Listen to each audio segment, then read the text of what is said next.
નમસ્કાર દર્શક મિત્રો, સ્પેશિયલ રિપોર્ટમાં હું પીનલ આપનું સ્વાગત કરું છું। આજે સ્પેશિયલ રિપોર્ટમાં વાત કરી રહ્યા છે 2020 ટોક્યો ઓલિમ્પિકની। તો ટોક્યો ઓલિમ્પિકમાં ભારતનું બીજું મેડલ અત્યારે કન્ફર્મ થઈ ગયું છે એવું કહી શકાય છે। બોક્સર લવલીના બોર્ગાને સેમીફાઇનલમાં પ્રવેશ મેળવી ચૂકી છે। ચેન્નઈના તેપૈકી ચેનને હરાવીને તીરંદાજ દીપિકા ક્વાર્ટર ફાઇનલમાં પહોંચી છે। તો ક્યાંક કહી શકાય છે કે ભારત માટે બહુ ગૌરવની વાત છે કે મહિલાઓ એક પછી એક મેડલ પ્રાપ્ત કરી રહી છે અને સાથે જ ભારતને વધુ એક મેડલ જ્યારે મળવા જઈ રહ્યું છે, ક્યાંક કહી શકાય છે કે આ મેડલ પાક્કું થઈ ચૂક્યું છે। બોક્સર લવલી જ્યારે સેમીફાઇનલમાં પહોંચી ગઈ છે, તીરંદાજીમાં દીપિકા કુમાર પણ ક્વાર્ટર ફાઇનલમાં પહોંચી ગઈ છે। તો હોકીમાં પણ પુરુષ ટીમનો અત્યારે દબદબો જોવા મળી રહ્યો છે। ખાસ કરીને મહિલાઓ તો આગળ વધતી જોવા મળી રહી છે, પરંતુ પુરુષોની ટીમની વાત કરવામાં આવે તો હોકીમાં જે પુરુષોની ટીમ છે તેમાં પણ પુરુષોનો દબદબો અત્યારે હાલ જોવા મળી રહ્યો છે। ભારતીય પુરુષ હોકી ટીમ પાસે પણ એક મેડલની આશા રાખવામાં આવી રહી છે। મહિલા હોકી ટીમે ક્યાંક ને ક્યાંક નિરાશ કર્યા છે, પરંતુ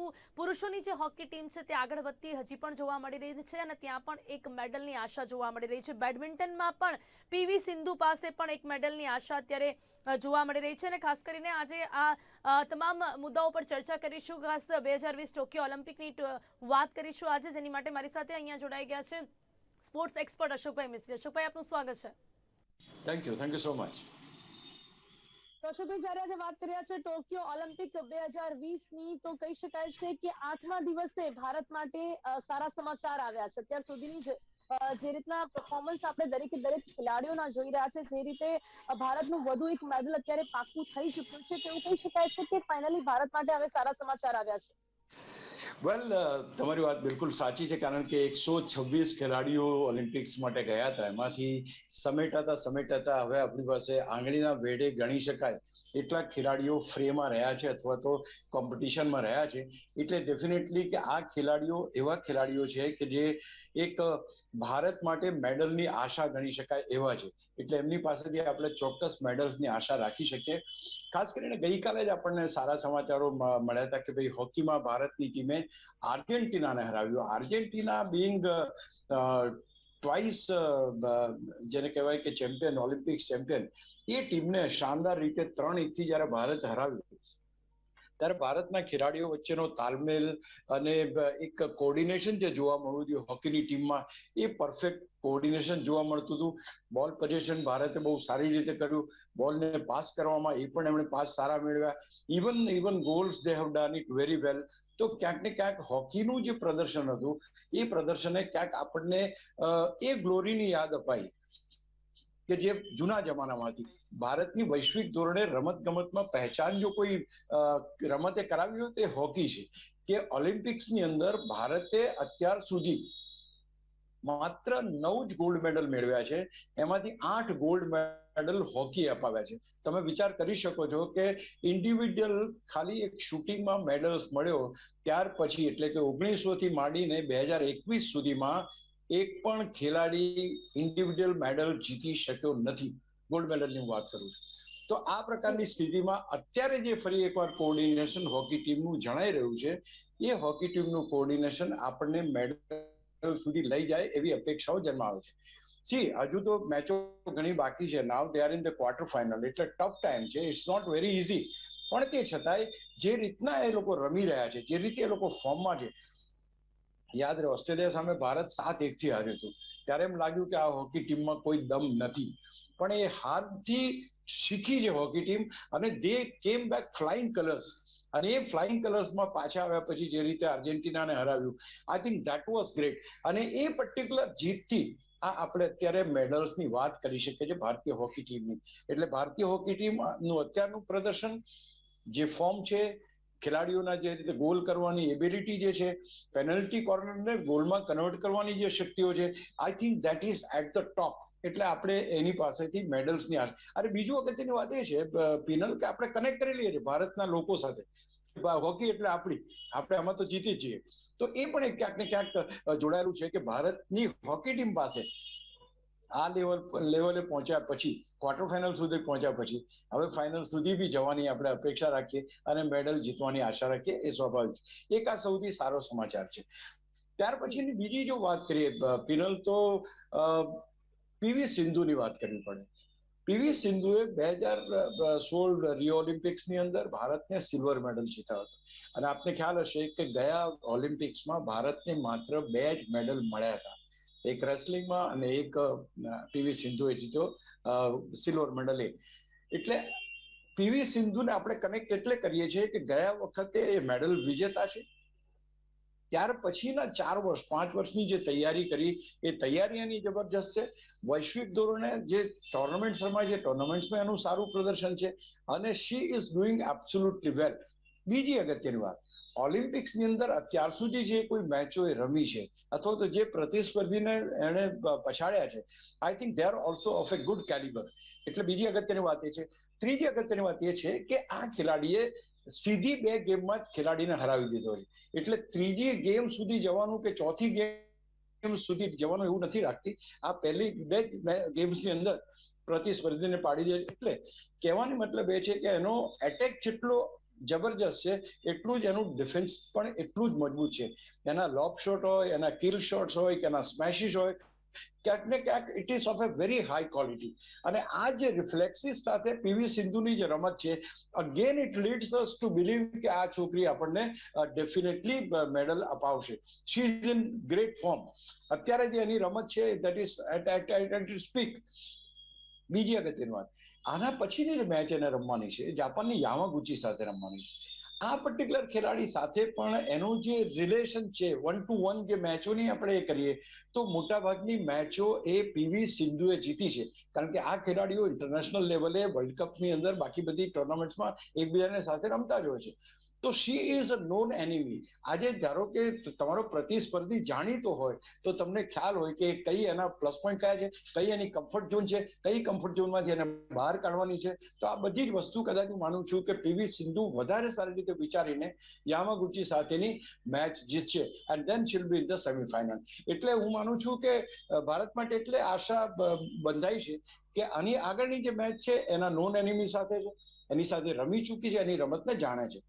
ત્યાર પછી સેમીફાઇનલ, ત્યાર પછી તો મેડલની વાત આવી ગઈ. એટલે ત્યાર પછીનું એટલે આ એક મોટો હર્ડલ જે આજે પીવી સિંધુ પૂરો કરે એટલે she will be in the semifinal.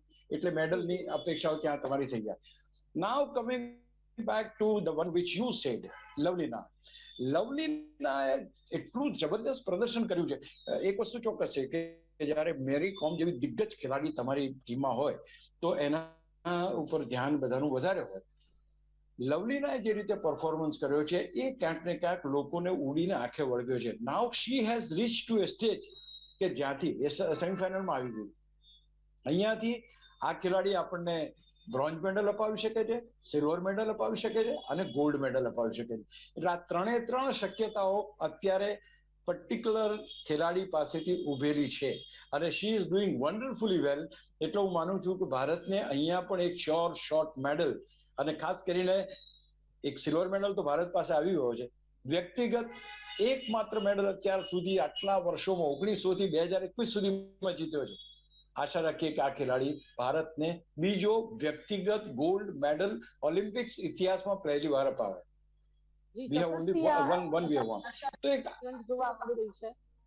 અશોકભાઈ, એ સિવાય અત્યારે આ વખતે એવું કહી શકાય છે કે મહિલાઓનો દબદબો જોવા મળી રહ્યો છે. જે રીતે આપણે પણ વાત કરી, ખાસ કરીને ભારત માટે પણ બહુ જ ગૌરવની વાત છે. હંમેશા તો કહેવામાં આવતું હતું કે રમત ગમતમાં તો પુરુષો જ ભાગ લઈ શકે, પરંતુ આ વખતે જે રીતે મહિલાઓનો દબદબો જોવા મળી રહ્યો છે તે જોતા કહી શકાય છે કે ક્યાંક ને ક્યાંક હવે આ જે વિચારો છે તેમાં પણ એક પરિવર્તન જોવા મળશે. જે રીતે અગાઉ વેઇટ લિફ્ટર મીરાબાઈ ચાનુએ ઓલિમ્પિકમાં ભારત માટે પ્રથમ મેડલ જીત્યો ને હવે લવલીના કે જે બાળપણથી તેને ઘણો સંઘર્ષ કર્યો છે અને અત્યારે ઓલિમ્પિકમાં ભાગ લેનાર આસામની જે પ્રથમ મહિલા ખેલાડી બની છે, તો ક્યાંક કહી શકાય છે કે આ વિચારોમાં હવે પરિવર્તન જોવા મળશે.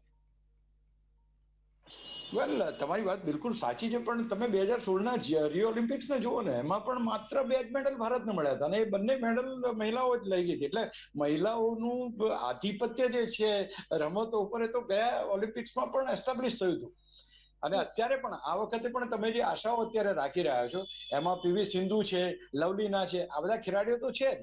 એટલે તમે કીધું બિલકુલ સાચી વાત છે. કમિટમેન્ટ લેવલ જોવા મળે છે. જે મહિલા ખેલાડીઓ છે એમાં એક વસ્તુ ખાસ જોવા જો મળતી હોય તો that is a commitment level. They strict to their goals, અને એ રીતે એને અચીવ કરવાનો પ્રયત્ન કરે છે. મીરાબાઈ ચાનુની વાત કરીએ તો હમણાં જ એનો ગઈકાલે મેં વિડીયો જોયો કે એક નીચે જમીન ઉપર બેસીને એના ફેમિલી સાથે જમતી જોવા મળી છે after winning the medal. Down to earth માણસો છે આ લોકો, અને દે આર જસ્ટ પરફોર્મિંગ. એમના માટે એટલું જ છે કે બસ મારા દેશને મેડલ મળે, બસ દેટ ઇઝ ઓનલી. આ જ્યાં સુધી જનૂન વ્યક્તિમાં ના આવે ત્યાં સુધી મેડલ્સ નથી જીતાતા. આઈ થિંક મહિલાઓમાં આ જનૂન બહુ જલ્દી આવી જાય છે, અને દેટ ઇઝ વોટ. તમે પીવી સિંધુને ક્યારે રમતા જુઓ, she is so much determined. એના એક એક શોટ તમે જુઓ, કિલ જુઓ, સ્મેશ જુઓ, પ્લેસમેન્ટ જુઓ, અને તમે નેટ શોટ જુઓ. I think she is just એને વિનિંગ કરવું, બસ એક હંગર હોવી જોઈએ કે she want to win, that's it. બીજું કંઈ એને નથી થતું. તો I think that is what is required. અને એ કદાચ હું માનું છું કે મહિલા ખેલાડીઓમાં વધારે જોવા મળે છે. હજુ ત્યાર પછી તો પૂજા રાની પણ છે, એ પણ મેડલ જીતી શકે છે, એ પણ આગળ વધી શકે છે. So there are many hops. અને ત્યાર પછી એટલે ઘણા બીજા ખેલાડીઓ પણ છે, ખાસ કરીને તમે અંતાનુ દાસની વાત કરો, અંતાનુ દાસની સાથે દીપિકા કુમારી. આ બે હસબન્ડ વાઇફ છે, પણ આ હસબન્ડ વાઇફ હોવા છતાં પણ જે બોન્ડ જોવા મળ્યો છે, જે મેડલ જીતવાની ધગશ જોવા મળી છે, જે ડિટર્મિનેશન જોવા મળ્યું છે. અંતાનુ દાસે ગઈકાલે 2 વાર ઓલિમ્પિક્સ વિજેતા ખેલાડીને હરાવ્યો, અને એક સમય એવું લાગ્યું કે અંતાનુ દાસ બહાર થઈ જશે. એ વખતે જબરજસ્ત પરફોર્મન્સ કરીને એને શોર્ટ્સ 10-10 ના શોર્ટ્સ લઈને જીત અપાવી. તો ક્યાંક એ છે, એના પત્ની છે દીપિકા કુમારી, ક્વાર્ટર ફાઇનલ. એની પાસેથી તીરંદાજીમાં બહુ મોટી આપણે આશા રાખી શકીએ. તો આ ખેલાડીઓ પણ ભારત માટે શાનદાર પ્રદર્શન કરી શકે છે. સતીશ કુમાર ઇઝ અનધર જબરજસ્ત ખેલાડી છે કે જેમણે હેવી વેઇટમાં બહુ શાનદાર પ્રદર્શન કરીને ક્વાર્ટર ફાઇનલમાં પ્રવેશ મેળવ્યો છે. Is a huge man. એની એટલો મજબૂત છે, એની પાસે તાકાત છે, હાઇટ છે, બોડી છે, અને he can definitely do wonders. એટલે એની પણ આપણે એક અપેક્ષા રાખી શકીએ કે આ ખેલાડી આપણને મેડલ અપાવી શકે છે.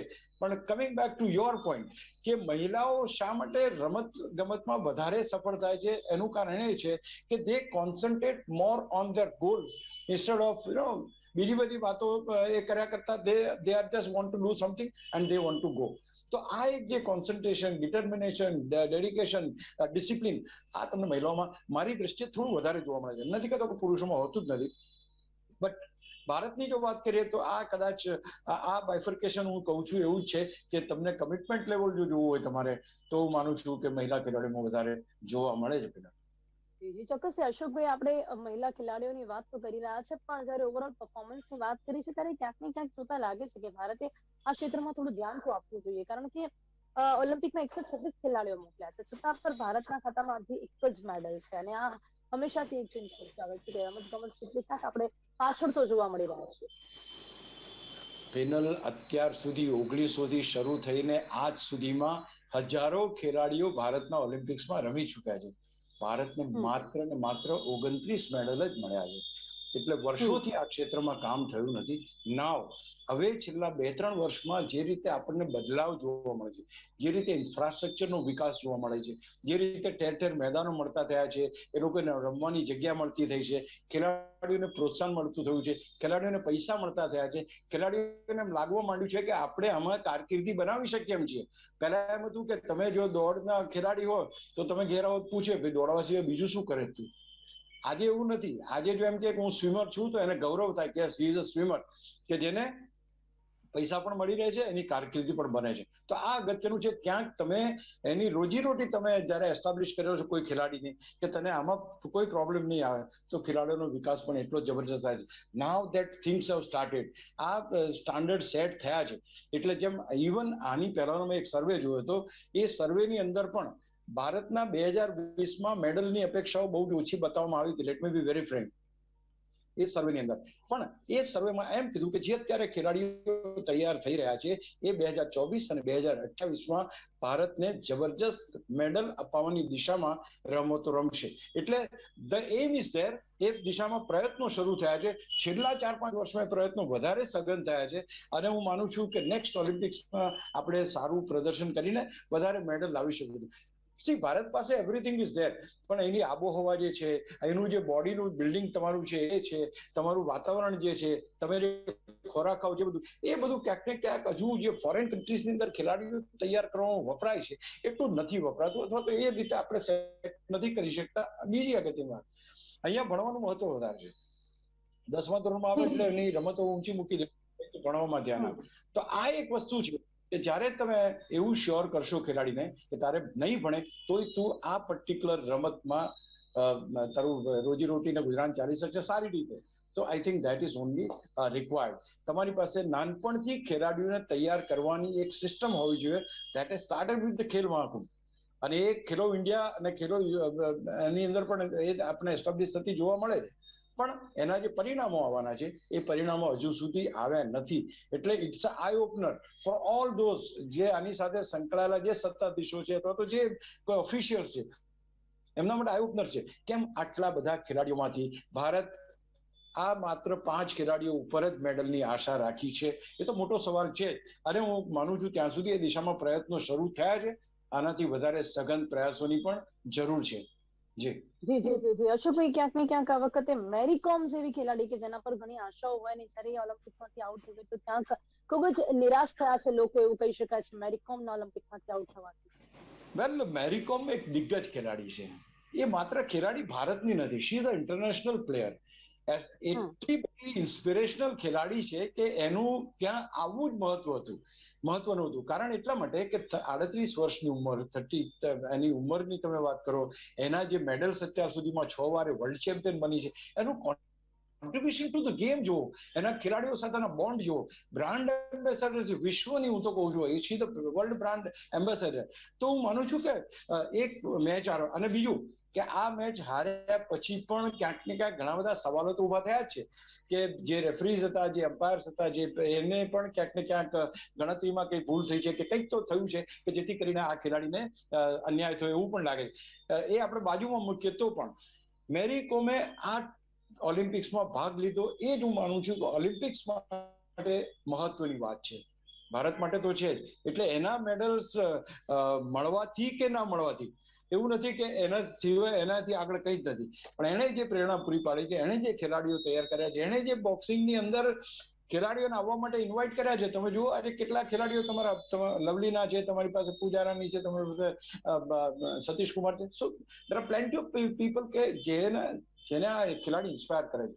એટલે હું માનું છું કે તો દિગ્ગજ ખેલાડી સલામ કરવી પડે આપણે. એની હાર અને જીતથી કોઈ ફેર હું નથી માનતો કે બહુ પડતો હોય, કારણ કે એ ખેલાડીનું સન્માન એનાથી ઊંચું છે. જી અશોકભાઈ, ક્યાંક એવું કહી શકાય છે કે હમણાં આપણે વાત કરી દીપિકા કુમારીની, તો જ્યારે દીપિકા કુમારી તીરંદાજીની ક્વાર્ટર ફાઇનલમાં પહોંચી ગઈ છે ત્યારે અહીં પણ ભારતને એક મેડલની આશા છે એવું ચોક્કસપણે કહી શકાય છે. એબ્સોલ્યુટલી. કારણ કે એ જ મેં તમને કહ્યું કે ગયા વખતે જ્યારે ઓલિમ્પિક્સમાં એને ભાગ લીધો 2016 રિયો ઓલિમ્પિક્સમાં, તો એના પર્ટિક્યુલર દિવસે હવા બહુ તેજ હતી. એટલે એને કહ્યું, એને હારી ગયા પછી એને કહ્યું કે ભાઈ આટલી બધી હવાની અંદર I was not able to concentrate. અહીંયા આગળ જે પરિસ્થિતિ છે અલગ છે. હવા જે છે બિલકુલ જેને રમતને અનુરૂપ છે. અત્યાર સુધીના રાઉન્ડ્સની અંદર એનું પ્રદર્શન તમને સારું જોવા મળ્યું છે. She is able to shoot at 10 points લેવા માટે એને ઘણીવાર એ રીતના એ શૂટ કરી શકી છે. તો એક કન્સન્ટ્રેશન છે એની પાસે એક ડિસિપ્લિન છે, અને એને એમની ખબર છે કે ના કંઈક નહીં. તમે નહીં માનો કે ગઈકાલે જ્યારે અંતાનુ દાસની મેચ ચાલતી હતી તો એ એને ચીયરઅપ કરતી હતી એના હસબન્ડને કે કમોન એમ કે we have to win for India. તો આ એક બોન્ડ જોવા મળે છે, રમત પ્રત્યેનો પ્રેમ જોવા મળે છે. એટલે હું માનું છું કે યસ, દીપિકા કુમારી પાસે પણ અપેક્ષા ચોક્કસ છે અને હજુ યથાવત છે.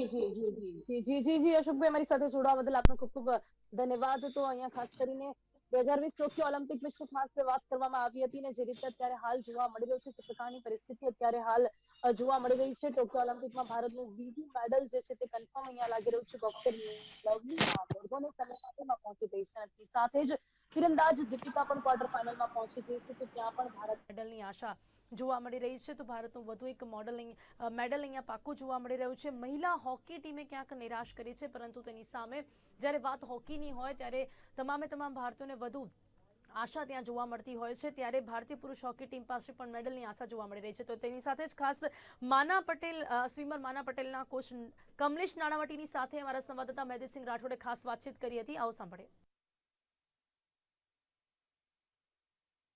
ઓલિમ્પિક શરૂ થઈ ગયા છે અને દુનિયાભરમાંથી ખેલાડીઓ પાર્ટિસિપેટ કરી રહ્યા છે. ત્યારે ગુજરાતના ખેલાડીઓ પણ પાર્ટિસિપેટ કર્યું છે.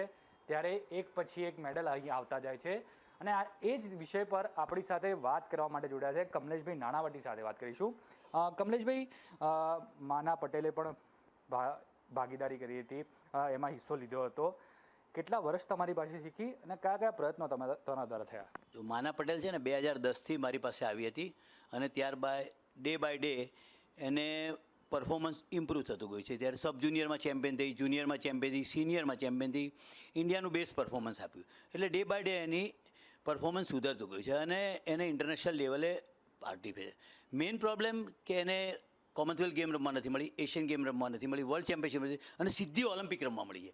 એટલે આજે આવડી મોટી ઇવેન્ટ રમવાની હોય ત્યારે કોઈ પણ પ્લેયર થોડું પ્રેશરાઇઝ થઈ જાય. અને મારે માના જોડે લગભગ રોજ વાત થતી હતી ટોક્યોમાં અને થોડી નર્વસ હતી. એવું લાગ્યું મને કે ઇવેન્ટના દિવસે થોડી નર્વસ હતી એટલે એ પરફોર્મ ના કરી શકી. પણ સી હેઝ પાર્ટિસિપેટેડ. એ જેણે ઓલિમ્પિકમાં, અને ગુજરાતની એક અમદાવાદની છોકરી ઓલિમ્પિક સુધી જાય એ આપણા માટે તો ગૌરવની વાત છે. જી ચોક્કસ, ગુજરાતની છોકરી ઓલિમ્પિક સુધી ગઈ, ખૂબ જ ગર્વની વાત છે. ખાસ કરીને કમલેશભાઈ, એક એથ્લેટ તરીકે, કોચ તરીકે તમે સામે તમારા સ્ટુડન્ટમાં શું જોતા હો છો કે કયો આમાં ખાસ ગુણ છે જે આનામાં વિકાસ થઈ શકે એવો છે? જો માના એક ટેલેન્ટેડ સ્વિમર છે અને આનાથી અમે નાસીપાસ નથી થયા. ઓલિમ્પિક પાર્ટિસિપેશનથી અમે વી આર હેપી. પણ next 2022 is a Asian game જે ચાઇનામાં રમવાનું છે. એમાં આઈ એમ વેરી મચ હોપફુલ અને હજી સી ઇઝ જસ્ટ 21 તો હજી રમી શકે એમ. તો 2024 Olympic is main target for us. તો વી આર હોપફુલ કે 2024માં માના પટેલ કંઈક કરી બતાવશે અને ગુજરાતને એક મેડલની આશા છે મને. ખાસ કરીને તમે કોચ તરીકે કયા પ્રકારની ટ્રેનિંગ માના કરતી હતી, કયા પ્રકારના તમે પ્રયત્નો કરતા, કેવી રીતે આખું શેડ્યુલ હતું એનું? જો ટ્રેનિંગ તો સવારે લગભગ 2 કલાક સ્વિમિંગ, સાંજે 2 કલાક. લગભગ સ્વિમર્સ જ્યારે આટલા ઇન્ટરનેશનલ લેવલ પહોંચ્યું હોય તો લગભગ 9 થી 10,000 મીટર રોજનું સ્વિમિંગ કરવાનું હોય છે. એ ઉપરાંત થોડું જીમ, થોડું ડાયટ ઉપર બી ધ્યાન આપવાનું હોય છે. અને એ ટ્રેનિંગ અને છેલ્લા જે 15 દિવસની ટ્રેનિંગ છે એ વધારે ઇમ્પોર્ટન્ટ હોય છે. જે ટેપરિંગ કરવાનું હોય છે કે જેમાં સ્પીડ વર્ક હોય છે, સ્ટાર્ટ ટર્ન હોય છે, જે ફિનિશિંગ અમારે આપવાનું હોય છે એ વધારે ઇમ્પોર્ટન્ટ હોય છે. એટલે એ રીતે એને પ્રોપર ટ્રેનિંગ એને મળી હતી. એને છેલ્લો અમારો કેમ્પ, જે સ્વિમિંગ ફેડરેશનનો કેમ્પ બેંગ્લોર ખાતે હતો, એમાં આપણા નેશનલ કોચ પ્રદીપ કુમાર અને નિહાર અમીન પણ હતા. એટલે એની સાથે પણ એને સારું એવો અને સારા શ્રીહરી જે બેકસ્ટ્રોક 100 મીટર બેકસ્ટ્રોકર હતો, એ બંને બેકસ્ટ્રોકર હતા. એટલે બંનેની જોડે એને પેસિંગ બી સારું મળે અને ટ્રેનિંગ બી સારી મળી. એટલે એ રીતે આપણે ફેસિલિટી સારી હતી અને એને પ્રયત્ન પૂરેપૂરા કર્યા હતા. હા કમલેશભાઈ, સ્પોર્ટ્સમાં પણ ઘણા બધા ક્ષેત્રો છે. એક કોચ તરીકે કોઈ પણ જગ્યાએ દરેક સ્ટુડન્ટે કયા પ્રકારનું ધ્યાન રાખવું જોઈએ તો એ સીધા મિશન સુધી પહોંચી શકે? સાચી વાત કહું તો એક એજ્યુકેશન થોડું ઇફેક્ટ કરી જાય છે આપણે ત્યાં. અને ઘણી સ્કૂલો પરમિટ નથી કરતી કે ભાઈ પ્રેક્ટિસ કરવા જવા દે, ના દે, એક્ઝામ છે ભાઈ તારે એક્ઝામ પહેલાં છે. આ બધું વસ્તુ ચાઇના, જાપાન કે એ બધામાં નથી. જ્યાં પ્લેયર્સ ઉપર પૂરેપૂરું ધ્યાન આપવામાં આવે છે, એને કોઈ ઇવેન્ટ ડિસ્ટર્બ ના થાય એ જોવાનું છે. એના માટે એજ્યુકેશન ઇમ્પોર્ટન્ટ છે એવું નથી. અને આપણા પેરેન્ટ્સ પહેલાં જ એજ્યુકેશન ઉપર કે બેટા આગળ જઈને તારું ફ્યુચર શું છે એ વિચારે છે. એટલે આપણે એ વિચારીએ છીએ એમાં આપણા થોડા પાછળ પડે. બાકી જો હું કહું કે આપણા છોકરાઓ અત્યારે નેશનલ ઇન્ટરનેશનલ રમેલા છે. ગુજરાતના છોકરાઓ અર્ચના પટેલ, પરિતા પારેખ છે, વંદિતા ધારિયલ છે, ચિંતન પટેલ છે, આ લોકો વર્લ્ડ ચેમ્પિયનશિપથી રમેલા છે. એવું નથી કે ગુજરાત પાસે ટેલેન્ટ નથી, ટેલેન્ટ છે આપણી પાસે. સેમ મેઇન થિંગ હું તમને કહું, ખરાબ ના લાગે તો, કે આપણી પાસે ઇન્ફ્રાસ્ટ્રક્ચર છે નહીં. આપણી પાસે એક સ્વિમિંગ પુલ એવો નથી કે તમે એને ટ્રેનિંગ માટેનો આખો પુલ પ્રોવાઈડ કરી શકો. આજે છોકરાઓ 2 લેનમાં પ્રેક્ટિસ કરતા હોય, સવારે 4 થી 6 પ્રેક્ટિસ કરવાની આવે ત્યારે છોકરો 3 વાગે ઉઠીને જતો હોય. આ થોડી ડિફિકલ્ટી છે. પણ જો ગવર્મેન્ટ એક સારો પુલ પ્રોવાઈડ કરે 50 મીટરનો ઓલિમ્પિક સાઇઝનો અને થોડી ફેસિલિટી વધારે તો હું ચોક્કસ માનું છું કે ગુજરાતના સ્વિમર નેશનલ લેવલે તો we are in first 5 position, પણ ઇન્ટરનેશનલ લેવલે પણ સારું પ્રદર્શન કરી શકે. કમલેશભાઈ, ખાસ કરીને તમે ઇન્ફ્રાસ્ટ્રક્ચર અને એજ્યુકેશનની વાત કરી. સ્કૂલમાં કેવા પ્રકારનો માહોલ હોવો જોઈએ સ્પોર્ટ્સને લઈને? અમુક વાર માતા પિતા પણ એવું વિચારતા હોય છે કે સ્પોર્ટ્સમાં આગળ વધીને શું કરશે, કયા પ્રકારના સ્કોપ ને ફ્યુચર છે સ્પોર્ટ્સમાં? હું તો પહેલી ક્રેડિટ તો પેરેન્ટ્સને જ આપું છું. કારણ કે પેરેન્ટ્સનો જો ભોગ હોય ને તો છોકરું આગળ છે. જે માના પટેલ માટે માનાની મમ્મીએ જે ભોગ આપે છે એ ભૂલાય એવો નથી. એ બેન આનલબેન એમની સાથે એટેચ રહેલા છે, છેક સુધી એટેચ રહ્યા છે. હમણાં છેલ્લી ક્વોલિફાઈંગ ઇવેન્ટ માટે બી સાઇબિરિયા પણ એ ગયા હતા અને એ સપોર્ટ, એના મમ્મીના સપોર્ટના હિસાબે જ માનાએ આજે ક્વોલિફાઈ કરી દીધું છે. કારણ કે એ બહુ ટફ ઇવેન્ટ હતી અને કનિષા ગુપ્તા જે બોમ્બેની સ્વિમર હતી એને માત્ર 4 પોઈન્ટથી બીટ કરીને માના ઓલિમ્પિક માટે ક્વોલિફાઈ થઈ. એટલે પેરેન્ટ્સનો સપોર્ટ બહુ જરૂરી છે. અને પેરેન્ટ્સ હું એટલું પેરેન્ટ્સને ચોક્કસ કહીશ કે એજ્યુકેશન સ્પોર્ટ્સ એવી વસ્તુ છે એનાથી ગ્રાસ્પિંગ પાવરફુલ થાય છે, અને એટલે જ સ્પોર્ટ્સ ગમે તે સ્પોર્ટ્સ રમાડો પણ sports is very much important in life. Health wise છોકરો મજબૂત છે. આ છોકરો આખો દિવસ ચોપડીમાં ગયો છે, એનું હેલ્થ તમે એટલો પાંગળો બની જશે. એટલે એની સ્પોર્ટ્સ તમે કોઈ પણ સ્પોર્ટ્સ રમાડો પણ એનાથી ફાયદો જ થવાનો છે, છોકરાનું ગ્રાસ્પિંગ પાવરફુલ થવાનું છે અને સ્પોર્ટ્સમાં એક નામ કરશે. ચોક્કસથી ઓલિમ્પિક તો શરૂ થઈ ગયા છે પણ હજુ સુધી માત્ર ભારત એક જ મેડલ લાવી શક્યું છે. એક કોચ તરીકે તમે શું માનો? I am very much hopeful for 8 to 10 medals. મને બી હજી આશા છે. જો દીપિકા કુમારી બી આજે જીતી ગઈ છે, ક્વાર્ટર ફાઇનલમાં પહોંચી ગઈ છે. અંતશુ દાસ પણ છે આર્ચરીમાં, એ પણ બી જીતેલો છે ગઈકાલે. આજે લવલીના પણ સેમીફાઇનલમાં પહોંચી ગઈ એટલે એ મેડલ તો શ્યોર થઈ ગઈ છે. હોકીમાં we are doing good, 3 match જીતી ગયેલા છે આપણે. એટલે અને હજી રેસલિંગમાં we are hopeful for medal, એથ્લેટિકમાં we are hopeful for medal. I am very much hopeful કે 10થી વધારે મેડલ આપણે ઇન્ડિયા જીતશે ઓલિમ્પિકમાં. ખાસ કરીને સરકાર તો પ્રયત્ન કરે છે કે ખેલ મહાકુંભનું આયોજન કરે છે, હજુ પણ ક્યાંક લેકિંગ થઈ જાય છે કે જ્યાં હજુ પણ ઇન્ફ્રાસ્ટ્રક્ચર જ્યાં ખૂટે છે, જેનાથી હજુ સ્ટુડન્ટ્સ જે છે પાર્ટિસિપન્ટો એ લોકોને વધુ સારું વાતાવરણ મળી શકે. જો એક સાચી વાત કહું તો મણિપુરમાં મેડલ આવ્યો, બરાબર છે. મણિપુરે નેશનલ ગેમ કરી, આસામે નેશનલ ગેમ કરી, ઝારખંડે નેશનલ ગેમ, આવા નાના નાના સ્ટેટે નેશનલ ગેમ કરી. ત્યાં આગળ ઇન્ફ્રાસ્ટ્રક્ચર સારા બની ગયા, એને વર્લ્ડ લેવલના ઇન્ફ્રાસ્ટ્રક્ચર બની ગયા. એનો એડવાન્ટેજ ત્યાંના સ્પોર્ટ્સ પર્સનને મળે છે. જો ગુજરાત પાસે એક નેશનલ ગેમ જેવી ઇવેન્ટ કરી તો આપણી પાસે એક સિન્થેટિક ગ્રાઉન્ડ અમદાવાદમાં નથી. એટલે ફેસિલિટીની વસ્તુએ જોઈએ તો આપણે નથી, છતાં પણ આપણા છોકરાઓ આટલું પરફોર્મન્સ કરે છે. તો જો ગવર્મેન્ટ થોડો ઇન્ટરેસ્ટ લઈને સારા ગ્રાઉન્ડ્સ અને સારા સ્વિમિંગ પુલ કે બનાવશે તો ચોક્કસ મને સાહેબે જે નરેન્દ્રભાઈ મોદીની જે ફોકસ છે કે 2036માં આપણે ઓલિમ્પિક કરવી છે, તો આઈ એમ વેરી મચ હોપફુલ કે એ પહેલાં જો સ્ટેડિયા શરૂ થાય અને છોકરાઓને ટ્રેનિંગ માટે સારી પ્રેક્ટિસ મળી રહે તો મને ચોક્કસ છે કે 36માં આપણે કંઈક સારો દેખાવ કરી India in first 5 position in medal ટેલીમાં આવે. કમલેશભાઈ, ખાસ કરીને ગુજરાત દરેક ક્ષેત્રમાં આગળ તો રહ્યું છે, કેટલાય ટેલેન્ટ ગુજરાતમાં પડ્યા છે, ક્યાંક ઇન્ફ્રાસ્ટ્રક્ચરના કારણે એ લોકો આગળ નથી વધી શકતા, તો કયા રીતે આપણે એમને પ્રોત્સાહન આપી શકીએ? તમે એક મેસેજ શું આપવા માગશો? એક તો ગવર્મેન્ટની જે પોલિસી છે, શક્તિદૂત યોજના છે, એ અને એનાથી આપણને પ્લેયર્સોને ફાયદો થાય છે. પણ મેઇન થિંગ કે હું એક જ કહું કે એક ધગસ અને એક મનમાં મક્કમ થઈને જો તમે પ્રયત્ન કરશો તો જે માનાએ ફોકસ કર્યું હતું કે મારે ઓલિમ્પિક જવું છે, એ રીતે હું બીજા પણ છોકરાઓને બીજી ગેમમાં બી બધાને કહું છું કે જો ટેલેન્ટ તમારામાં હશે તો ચોક્કસ તમે મેડલ લાવશો. નેશનલ લેવલે અને ઇન્ટરનેશનલ તમે જઈ શકશો. આજે ગુજરાતમાંથી 6 બહેનો ગઈ છે, ભાઈઓ એક પણ નથી ગયા, એ બહુ દુઃખની વાત છે. અત્યારે મારી પાસે 2 છોકરા સારા પ્રેક્ટિસ કરી રહ્યા છે, તે participate in international. I am very much hopeful કે નેક્સ્ટ એશિયન ગેમ માટે હું ફોકસ કરી રહ્યો છું. એ આર્યન પંચાલ છે, આર્યન નેહરા છે, દેવાંશ પરમાર છે. આ છોકરાઓ એટલા ટેલેન્ટેડ છે ગુજરાતના, અને આઈ એમ વેરી મચ કે 2022 એશિયન ગેમમાં આપણા છોકરા ચોક્કસ હશે. કમલેશભાઈ, એક છેલ્લો સવાલ કે જે ખેલાડીઓ અત્યારે પાર્ટિસિપેટ કરી રહ્યા છે, શું શુભેચ્છા આપવા માગશો એ લોકોને? એક તો મારી એક જ ઈચ્છા છે કે આપણે વધારેમાં વધારે મેડલ ઇન્ડિયા, કારણ કે જે મોદી સાહેબનું ફોકસ હતું કે ઇન્ડિયાને સારામાં સારા મેડલ આપે, પણ COVID-19 આપણને થોડું ઇફેક્ટ કરી ગયું છે. બધા સ્ટેડિયા પ્રેક્ટિસ માટે બધાને બહુ ડિફિકલ્ટી પડેલી છે, અને એમાંથી બહાર આવીને જે અત્યારે પરફોર્મન્સ આપી રહી છે ઇન્ડિયા, એનાથી હું તો ઘણો જ ખુશ છું. અને I am very much hopeful કે નેક્સ્ટ એશિયન ગેમ, નેક્સ્ટ ઓલિમ્પિકમાં Indian they are performing very well. તો ચોક્કસથી ઓલિમ્પિક તો શરૂ થઈ ગયા છે અને ભારતને એક મેડલ મળી ચૂક્યો છે. આશા રાખીએ કે બીજા સ્પોર્ટ્સના ક્ષેત્રમાં પણ ભારત ગોલ્ડ મેડલ જીતીને આવે. કેમેરામેન બંટી ડાગર સાથે મયદીપસિંહ રાઠોડ. તો ટોક્યો ઓલિમ્પિક્સ 2020ની અહીંયા સમગ્ર ચર્ચા કરી હતી, અને તેની સાથે જ ખાસ કરીને દરેક વ્યક્તિનું અત્યારે એ જ માનવું છે કે ક્યાંક ને ક્યાંક ભારતમાં સારા ખેલાડીઓ તો છે, પરંતુ ભારત સરકાર તરફથી જે પૂરતી મદદ મળવી જોઈએ તમામ ખેલાડીઓને આગળ નીકળવા માટે, તેનો ક્યાંક અભાવ જોવા મળતો હોય છે. અને એટલા જ માટે ક્યાંક ને ક્યાંક રમતગમત ક્ષેત્રે આપણે પાછળ જોવા મળતા હોઈએ છીએ. આશા રાખીએ છીએ કે જે રીતે અત્યારે પ્રયત્નો થઈ રહ્યા છે તે પ્રયત્નો સફળ જોવા મળે, અને ફરી એક વખત ભારતના જે ખેલાડીઓ છે, જો નેક્સ્ટ યરની વાત કરવામાં આવે તો અગાઉ જે વાત કરવામાં આવે કે ઓલિમ્પિકમાં તો ભારતના વધુમાં વધુ ખેલાડીઓ જોવા મળે અને વધુમાં વધુ ખેલાડીઓ ભારત માટે મેડલ લઈ શકે. તો અત્યારે આ કાર્યક્રમમાં બસ આટલું જ. ફરીથી મળીશું એક નવા વિષય સાથે. ત્યાં સુધી રજા આપશો. નમસ્કાર.